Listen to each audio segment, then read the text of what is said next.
All right, let's talk about something wild. What pro wrestling can teach us about the Bible. Sounds a little crazy, right? But stick with me. A few wrestling terms totally unlock these stories. Okay, first up, the lingo. In wrestling, the heel is the bad guy. Simple enough. And the Bible's first heel might just be Jacob, whose name literally means heel. I mean, the guy's whole story is full of heel moves, like stealing his brother's blessing. So, years later, Jacob finds himself in probably the most famous wrestling match in history. And his opponent, God, pulls a classic heel move, a dirty trick to dislocate Jacob's hip. And in that moment of defeat, Jacob owns who he is and gets a new name, Israel.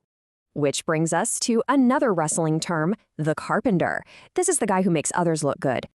See, God was acting as a carpenter for Jacob, letting himself lose to build Jacob's character. And if you think about it, this carpenter idea perfectly describes Jesus and his disciples. But the biggest idea connecting all this is something called kayfabe. It's wrestling's big secret. Think Hulk Hogan. The character is real to us, not the actor Terry Bollea. That's kayfabe. But the best kayfabe isn't just a lie. It's taking something real and cranking it up to 11. And this isn't just for wrestling. The entire Roman Empire basically ran on kayfabe.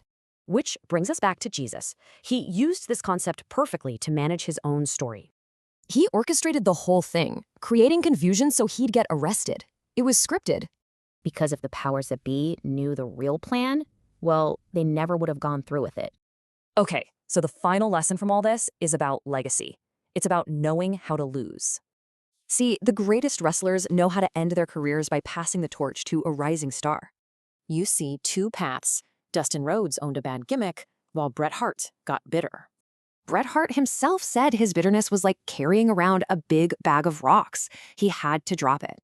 And that's the thing. We can't control every circumstance, but we can control how we respond.